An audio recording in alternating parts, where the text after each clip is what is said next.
Welcome back to Pente Spotlight, where AI meets caffeine and occasionally common sense.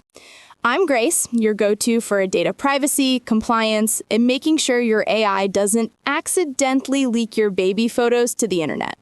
And I'm Joshua, the AI enthusiast who thinks a good algorithm can fix almost anything, except my sleep schedule. Today we're diving into Google's shiny new toy, VEO 3.1, the latest upgrade to their AI video generator.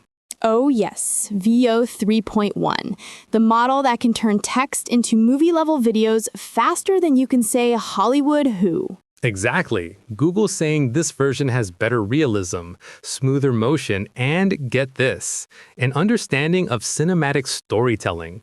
So basically your prompts can now have Oscar potential. Sure, until it writes a dramatic monologue for your cat.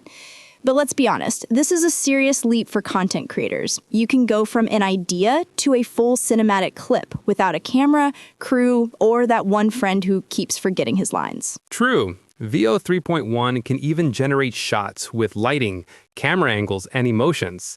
Basically, it's like hiring a director who doesn't complain, doesn't need coffee breaks, and costs less than lunch at Google's cafeteria. From a privacy perspective, though, it's a double-edged sword. The more realistic these videos get, the easier it becomes to create deepfakes that even experts might struggle to verify.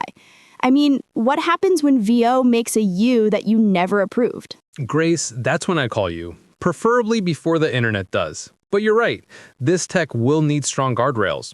Google says VEO 3.1 embeds digital watermarks and metadata to verify authenticity. That's a start. But we all know someone's gonna push it to make a fake celebrity ad for AI juice cleanses or something equally ridiculous.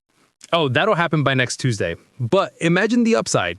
Indie creators, educators, small businesses, they all get a level playing field. You can literally type your imagination and watch it come alive.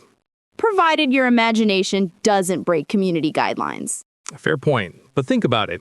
AI-generated documentaries, startup promos, even music videos without a camera crew. The possibilities are endless. And the lawsuits, too. Spoken like a true compliance expert. I'll take that as a compliment. But in all seriousness, VEO 3.1 might be the start of AI filmmaking going mainstream, if Google keeps it ethical and transparent. So, to everyone watching, would you trust an AI to direct your next short film? Or do you prefer the chaos of human creativity? Tell us in the comments. And don't forget to like, share, and subscribe to Pente Spotlight for more spicy talks on AI, tech, and the occasional existential dread. Because in the age of VEO 3.1, even your imagination needs an upgrade. Well said, Joshua. Until next time, stay smart, stay curious, and keep your prompts ethical. And remember, if your video suddenly looks too good to be true, it probably came from VEO.